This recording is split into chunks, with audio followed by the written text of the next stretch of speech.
Before I do talk, I do want to just say a quick thank you to the wonderful Reflect Digital people who are in the room. So all put your hands up wherever you are. I know there's quite a few of you around because this is a really great event. So thank you for putting this on. And yeah, so as that lovely introduction alluded to, I'm going to be talking a bit about biometrics. So put your hands up if you've heard the term biometrics before.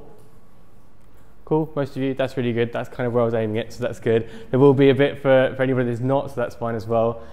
Just a bit of a kind of a TLDR then on what we're talking when we're talking biometrics. It's not so much the things you use to unlock your phone, but it does work in kind of a similar sort of way. So we're able to kind of take sensors and understand how people are feeling to make decisions and make a better experience for people, basically.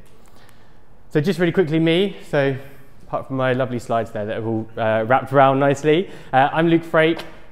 Please tweet me at Luke Frake with the E on the end if you have any questions, and you can find me on LinkedIn as well. And this is just an example of a couple of customers that we're working with currently or in the past sort of few months to be helping them out with biometrics, helping them understand their users better and helping them get through it.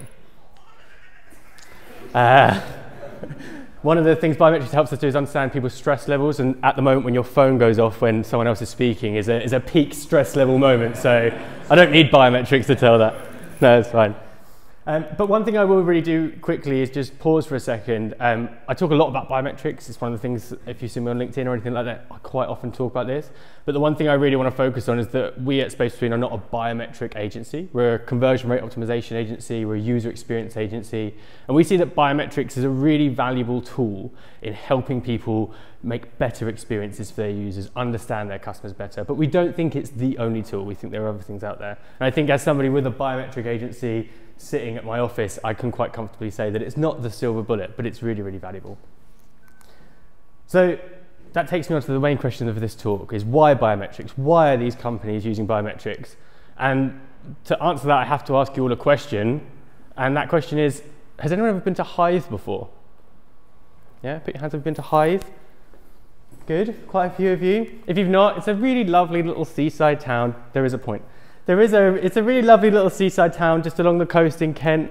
I think if you stroll towards the beach and then took a left turn, and eventually you'd end up with this as the view, looking towards Folkestone. But the reason I say this is because if you've ever been to Hythe before, I go there every now and again, and the reason I go there is because the lovely beaches, but also it's where I go to get my hair cut.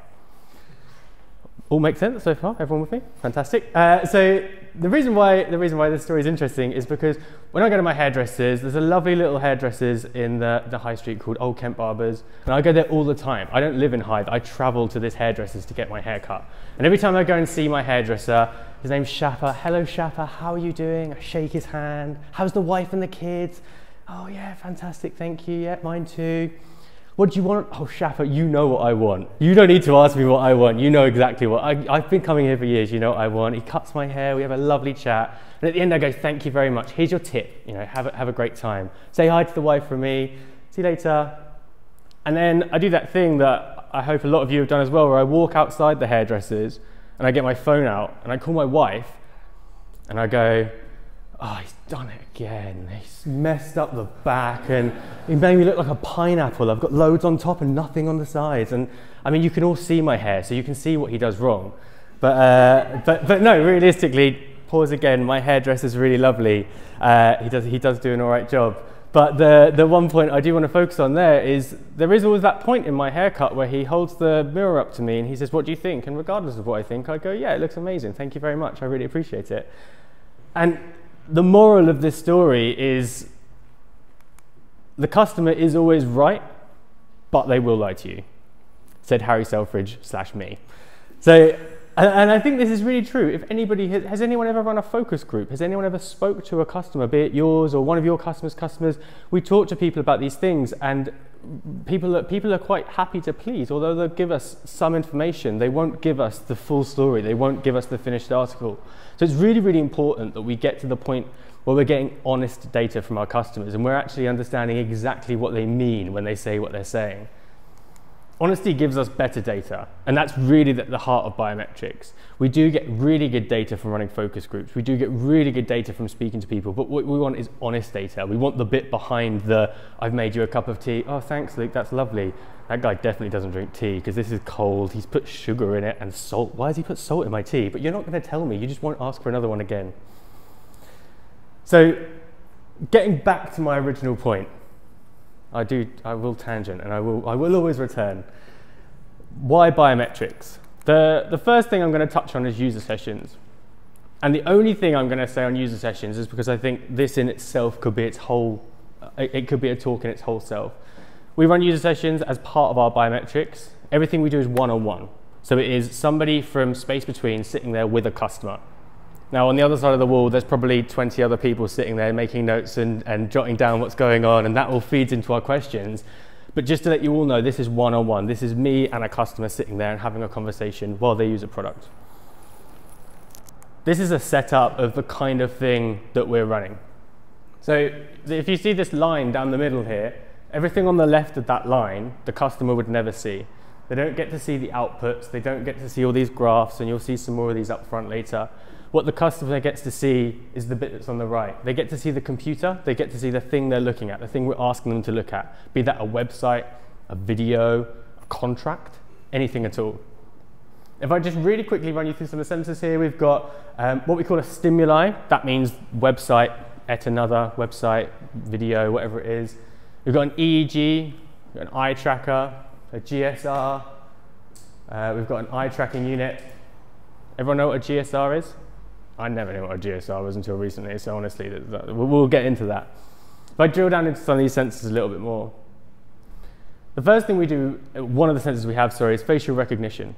Now, what this does as a unit is it effectively maps about 17 points on the person's face. And by mapping these points, we can start to understand how people are feeling. Now, there are some quite obvious ones. Happy, sad, confused. We map emotions while we're doing this, but we're also mapping slight movements of the face. Brow furrows, brow raises. Somebody's lips pucker. These all mean slightly different things, and we use these to signpost us to the areas of the journey that we want to be looking at and we want to be understanding further. Has anyone ever used an EEG before? So just really quickly, I've had an EEG professionally done. I was being tested for epilepsy, and one of the areas that we're trying to do as part of user testing is make people feel very comfortable. Now, an EEG starts with they get a little stick and they scrape your head. They scrape off cells in your head, and then they put these pads on top of it. So we don't use EEG very much because it's quite hard to make somebody feel comfortable when you've scraped the skin off of their head. But EEG does have its values. Now, GSR stands for galvanic skin response, and this is a sensor we use a lot. Effectively, it measures how much you're sweating. And the really important point to note there is it isn't quantity. We don't measure it by the bucket. We measure the conductivity of your skin. It's effectively a similar point. But this is similar to what they'll use in lie detectors, for instance. GSR is really common here.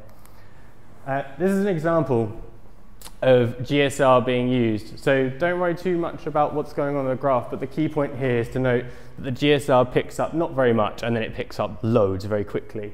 And on this bottom bar, we've got kind of a steady flow, and then we have a really big peak.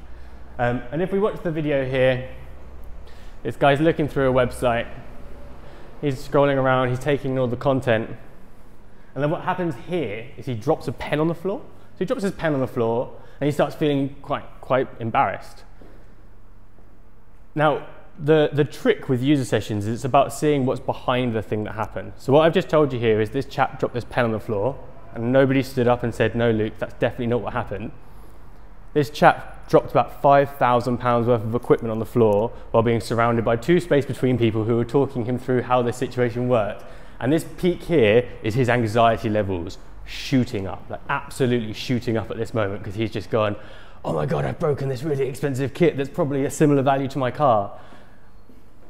And this is partly this is an extreme case because this is a part of a test, part of us showing somebody how this is working. But what we can see here is the bit behind the bit that our brains can kind of make up to make sense of a situation. I've told you it was a pen. Nobody said no. It's not a pen. It's something really big. And we can see the level of the worry here, which will indicate to us what we're looking at.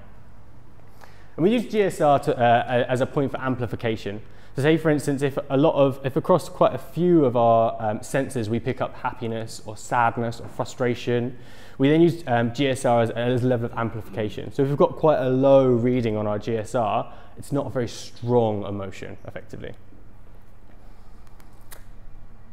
One other point we have is eye tracking. So if any of you have used like Hotjar or any of these sorts of tools, you may be quite au fait with something like this, where you get shown a heat map. Red means that somebody was looking at that more, yellow to less, and green and so forth. The benefit of what we do here is this doesn't rely on a mouse. Now, obviously, if you've got your phone, and I don't actually have my phone in my pocket, if you've got your phone, you'll understand that mouse tracking on a phone is impossible. We can do scroll tracking, which shows us some level of indication, but we have a very hard time actually understanding what somebody was looking at the time. We also find that there are a few different people that, when it comes to mouse tracking. We have people that move the mouse away from what they're looking at, we have people that move the mouse towards what they're looking at, or we have people that move the mouse behind what they're looking at. The benefit of eye tracking is we actually get to see what that person's actually looking at that moment and understand exactly the thing that they're excited by. This is the ASOS website. Quite a few of you probably have used the ASOS website before. It's a very, very, very good website. And if we have a look at this here, we see the areas we're looking at across these three main points. We've got the section in the middle, which is obviously the product image, very important. We've got some additional images and a video on the left, and on the right we've got the call to action, the book button, the thing that takes you to the next thing you want to do. We can break that down even further as well, if that's interesting to us. So in this case, we've taken it to a bit of an extreme, and we can break things down into small chunks, and we can see which element was looked at first as opposed to another one. I had an interesting tidbit here. I was with a client, and I said at one point, that banner at the top of the page, nobody looks at it. And they said, oh, okay, that's really cool. Can you cut that down and tell us how many people look at the left compared to the right? I'm like, no one looks at it. People don't look at your banners. But it's important to be able to understand why. Why aren't people looking at it? Is it not catchy enough? Is it in the wrong area? Is it not needed at that point, for instance? And another area here, and this is highlighted with eye tracking, but it's actually really valuable across the spectrum of what we can do, is it's kind of competitor analysis. We get to be able to look across, so for this point we were working with ASOS to deliver this one, and we looked at Boohoo and Zara as well, two of their competitors, to understand, is there anything good that they get out of what they were doing? And likewise, is there anything bad that we can avoid? So back to my original point. Like I say, meandering, always bringing you back. Why biometrics? Why are people using these things? Eye tracking over mouse tracking is a really good point, and we touched on that a moment ago. Being able to actually see into the whys and the hows and the whens of what people are looking at, rather than an estimation of what they might have been looking at, is really, really important when making decisions. If we look at this video here, we can show this. So this lady here is using the Charlotte Tilbury website. This is her mouse, this little kind of red dot that's flying around. The orange dot there is her eyes. Really interestingly to see while we're looking at this is that you don't read in a straight line. You generally read kind of like this. It's all over the place. And we can see them moving around. But if you see where the mouse is compared to where the eyes are, it's very, very different. We're not really being able to see what they're looking at if we were to only be able to look through the eyes of this mouse. They move around all over the place. And yeah, I think that's really, really important. So this here is just, by the way, an example of some of the sensors that come out. We have over 200 different sensors and schemas that we get off the back of this, but there's an example of some here. Interesting as well, we were speaking to the people from Charlotte Tilbury, and they were talking about how when they're doing kind of emotional research, what they did is they got people to sit down and watch the videos of the session and map out of those points at which point they thought people were seeing kind of different emotions, happiness or sad or frustration. And it's, as you can imagine, that's quite cost effective. If any of you in this room sat down for 2 weeks and watched a few videos making notes of these things, that would be a very expensive amount of time, whereas running it through a machine and doing it in half an afternoon is much more effective. Emotional responses, as we spoke about earlier, so we get to actually understand the emotion that's being presented at that point. The benefits of that are kind of twofold. One, here we get to see this girl looking a little bit frustrated, and it's quite obvious that she's feeling some kind of emotions there as she's getting perplexed by this element on the page.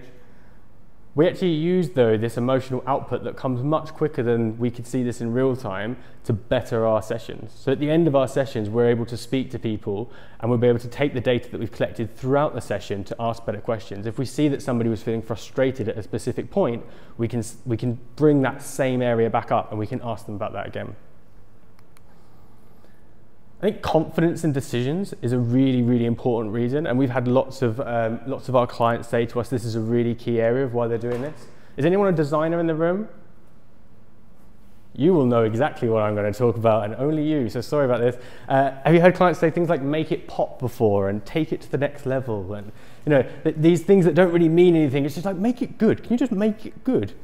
US best practices will always work. No, US best practices won't always work. Certain demographics, there'll be certain differences in them. My favorite one is when people say my boss thinks that's something, or my boss's wife thinks that's something. And it's like, my wife doesn't like that shade of purple. Can we change that shade of purple? I'm like, is your wife your entire customer base? Because if she is, then yes, definitely we can change it. But being able to understand more than just our hunches, and sometimes being able to clarify our hunches with data is really, really important. So that's what we get. And at the back of this, we're just able to learn more. We're able to get better decisions, and my GIF is not going to work, but he's super excited as I am. We're able to get better decisions, we're able to get better understandings of what's going on, we're able to learn more, and we're able to get better results. And one of the things we get out of biometrics is a lot of data. If you haven't heard me, you were saying just before this you like data. Hopefully this is wetting your whistle for data. But if you've heard what I've been saying so far, we get a lot of data, we get a lot of output. That means a lot of ideas. We run a test with the HRGO recruitment, and we effectively took their entire recruitment page from what's on the right to what's on the left, and the changes in there. We had, across 54 elements, we had over 1,000 different variations, so different possibilities of what we could have. So we were changing very small, tiny tweaks. But out of that, we went from a 7 to an 18% conversion rate. So we had a 146% increase in conversions. And that's huge, absolutely huge from a conversion point of view. And this test ran over a course of weeks. So the data that we pulled from biometrics, we were able to apply that with our testing tools to be able to come up with something that completely changed this portion of their website, and they now have a much better user journey, and they get a lot more conversions. So what has biometrics taught us? Hopefully you're sold and you think biometrics now sounds absolutely fantastic and you all want to get involved in it. But what has it taught us? What can we take away from today back to what we do every day? So the first one is mouse tracking is dead. It's not. But that sounds really good. Then if I said mouse tracking should be considered better than it was yesterday. But it is really important that we start looking at mouse tracking with just that little pinch of salt.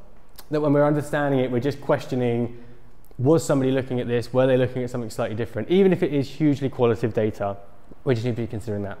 Emotional experience. We all consider these emotional experiences every day, I hope. Already, when you're thinking of your users, are they enjoying this? Whether you're in marketing or recruitment or anything, when you're dealing with people, we want to understand that they're having a good time. We want them to come back. We want them to do whatever we do again. Getting better data for emotional experience can really, really help that. Granular compound conversion. I did this talk the other day to a slightly different crowd where that made much more sense. But effectively what I'm saying here is that we want to be able to get ideas that will take us to a new level of conversion by slowly iterating or quickly iterating on top of one another. A bit like compound interest, like how banks should work, but they don't.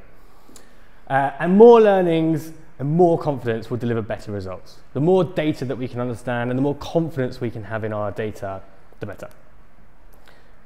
And finally, just a couple of quick takeaways. If you're interested in user psychology or anything like that, I believe really strongly that we should all be always looking for something new. Here's some really good books.